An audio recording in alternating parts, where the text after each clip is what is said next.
আসসালামু আলাইকুম বন্ধুরা, আশা করি আপনারা সকলেই ভালো আছেন আর আপনারা শুনছেন ইসলামিক গল্পের আসর।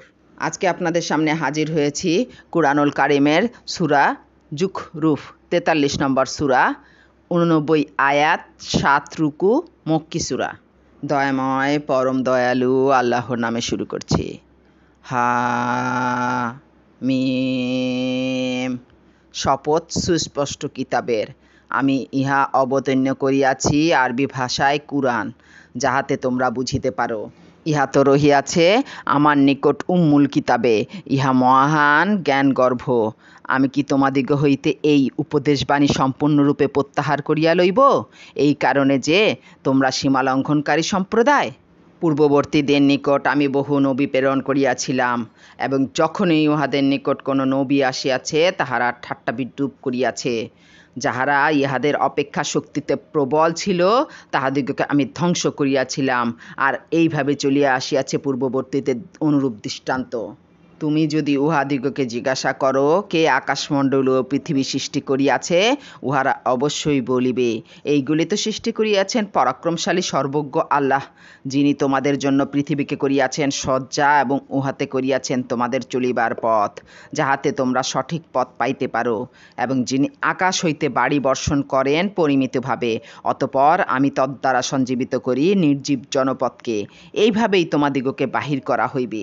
আর যিনি সকল প্রকারের জোড়া যুগল সৃষ্টি করেন, এবং যিনি তোমাদের জন্য সৃষ্টি করেন এমন নৌযান ও আনআম, যাহাতে তোমরা আরোহণ করো, যাহাতে তোমরা উহাদের পৃষ্ঠে স্থির হইয়া বসিতে পারো।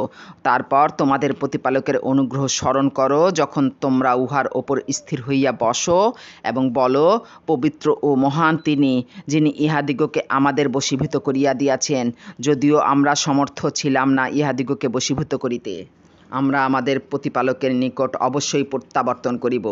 উহারা তাহার বান্দাদের মধ্য হইতে তাহার অংশ সাব্যস্ত করিয়াছে। মানুষ তো স্পষ্টই অকৃতজ্ঞ। তিনি কি তাহার সৃষ্টি হইতে নিজের জন্য কন্যা সন্তান গ্রহণ করিয়াছেন, এবং তোমাদিগকে বিশিষ্ট করিয়াছেন পুত্র সন্তান দ্বারা?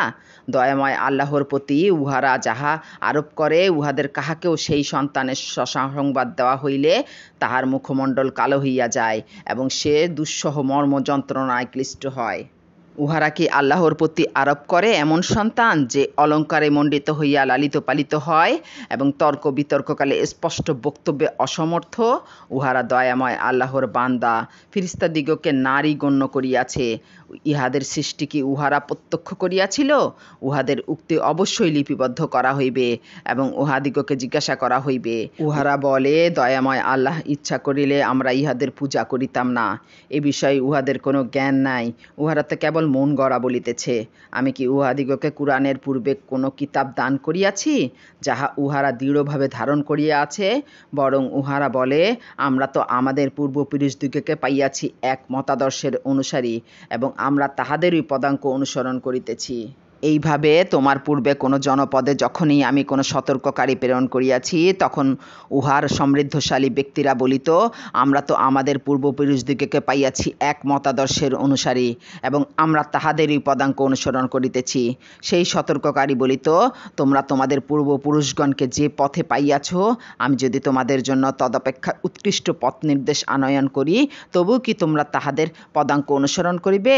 তাহারা বলিত, তোমরা যাহা সহ প্রেরিত হইয়াছ আমরা তাহা প্রত্যাখ্যান করি। অতঃপর আমি উহাদিগ হইতে প্রতিশোধ লইলাম।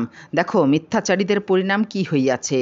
স্মরণ করো, ইব্রাহিম তাহার পিতা এবং সম্প্রদায়কে বলিয়াছিল, তোমরা যাহাদের পূজা করো তাহাদের সহিত আমার কোনো সম্পর্ক নাই, সম্পর্ক আছে শুধু তাহারই সহিত যিনি আমাকে সৃষ্টি করিয়াছেন, এবং তিনি আমাকে সৎপথে পরিচালিত করিবেন। এই ঘোষণাকে সে স্থায়ী বাণীরূপে রাখিয়া গিয়াছে তাহার পরবর্তীদের জন্য, যাহাতে উহারা প্রত্যাবর্তন করে। বরঞ্চ আমি উহাদিগকে এবং উহাদের পূর্বপুরুষদিগকে দিয়াছিলাম ভোগের সামগ্রী। অবশেষে উহাদের নিকট আসিল সত্য এবং স্পষ্ট বর্ণনাকারী রাসূল।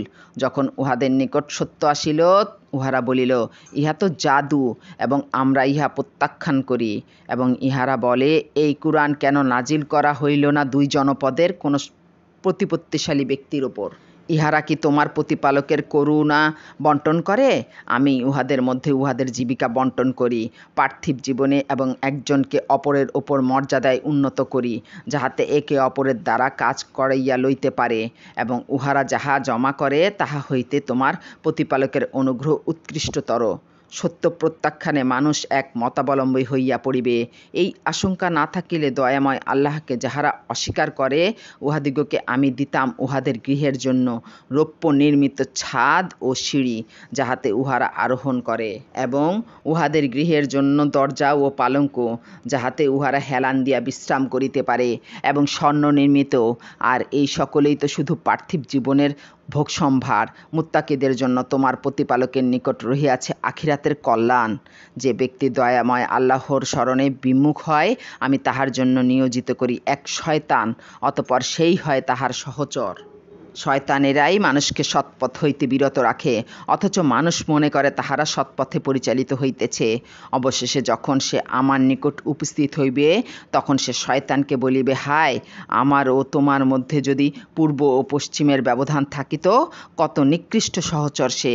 আর আজ তোমাদের এই অনুতাপ তোমাদের কোনো কাজেই আসিবে না, যেহেতু তোমরা সীমালঙ্ঘন করিয়াছিলে। তোমরা তো সকলেই শাস্তিতে শরিক। তুমি কি শুনাইতে পারিবে বধিরকে? অথবা যে অন্ধ ও যে ব্যক্তি স্পষ্ট বিভ্রান্তিতে আছে, তাহাকে কি পারিবে সৎপথে পরিচালিত করিতে? আমি যদি তোমাকে লইয়া যাই, তবু আমি উহাদিগকে শাস্তি দিব। অথবা আমি উহাদিগকে যে শাস্তির ভীতি প্রদর্শন করিয়াছি, আমি তোমাকে তাহা প্রত্যক্ষ করাই। বস্তুত উহাদের ওপর আমার তো পূর্ণ ক্ষমতা রহিয়াছে।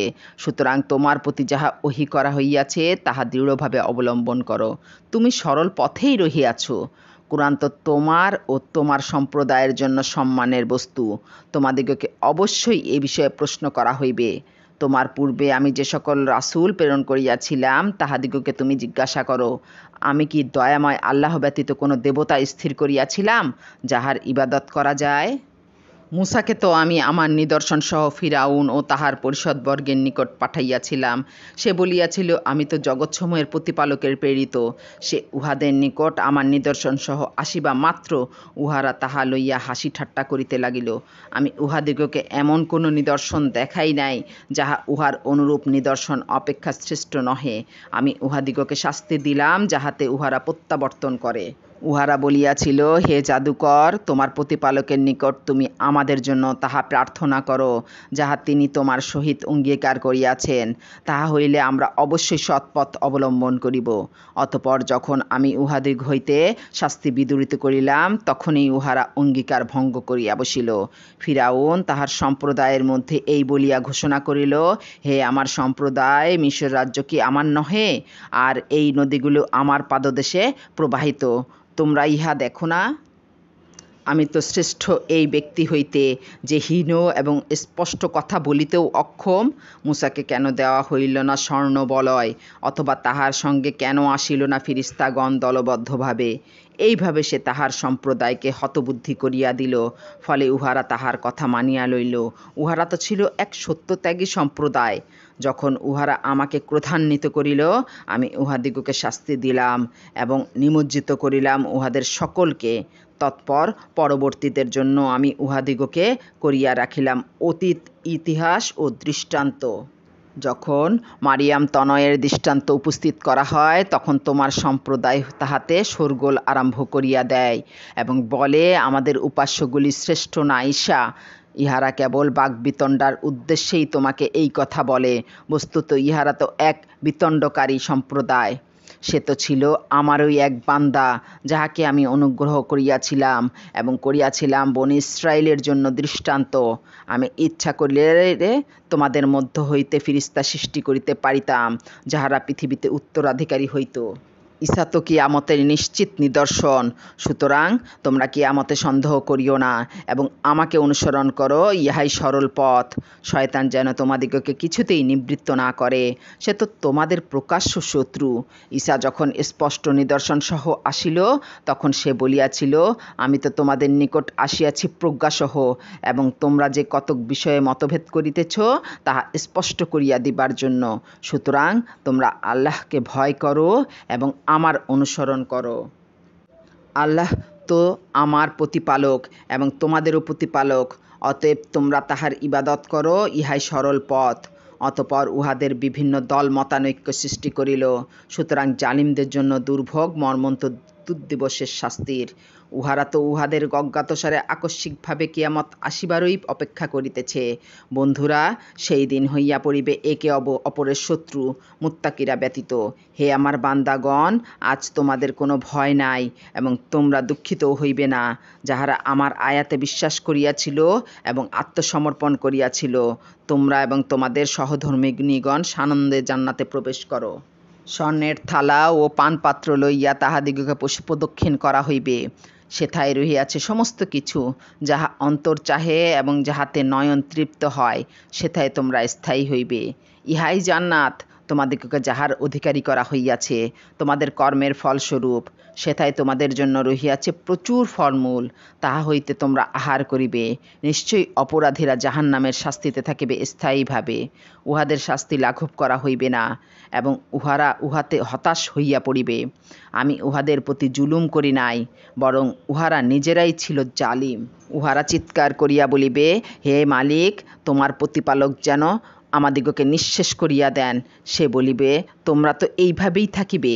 আল্লাহ বলিবেন, আমি তো তোমাদের নিকট সত্য পৌঁছাইয়াছিলাম, কিন্তু তোমাদের অধিকাংশই ছিল সত্য বিমুখ। উহারা কি কোনো ব্যাপারে চূড়ান্ত সিদ্ধান্ত গ্রহণ করিয়াছে? বরং আমিই তো চূড়ান্ত সিদ্ধান্তকারী। উহারা কি মনে করে যে আমি উহাদের গোপন বিষয় ও মন্ত্রণার খবর রাখি না? অবশ্যই রাখি। আমার ফেরেশতাগণ তো উহাদের নিকট থাকিয়া সব কিছু লিপিবদ্ধ করে। বল, দয়াময় আল্লাহর কোনো সন্তান থাকিলে আমি হইতাম তাহার উপাসকগণের অগ্রণী। উহারা যাহা আরোপ করে তাহা হইতে আকাশমণ্ডলী ও পৃথিবীর অধিপতি এবং আরশের অধিকারী পবিত্র মহান। অতএব উহাদিগকে যে দিবসের কথা বলা হইয়াছে তাহার সম্মুখীন হওয়ার পূর্ব পর্যন্ত তুমি উহাদিগকে বাক বিতণ্ডা ও ক্রীড়া কৌতুক করিতে দাও। তিনি ইলাহ নভমণ্ডলে, তিনি ইলাহ ভূতলে এবং তিনি প্রজ্ঞাময় সর্বজ্ঞ। কত মহান তিনি, যিনি আকাশমণ্ডলী ও পৃথিবী এবং উহাদের মধ্যবর্তী সমস্ত কিছুর সার্বভৌম অধিপতি।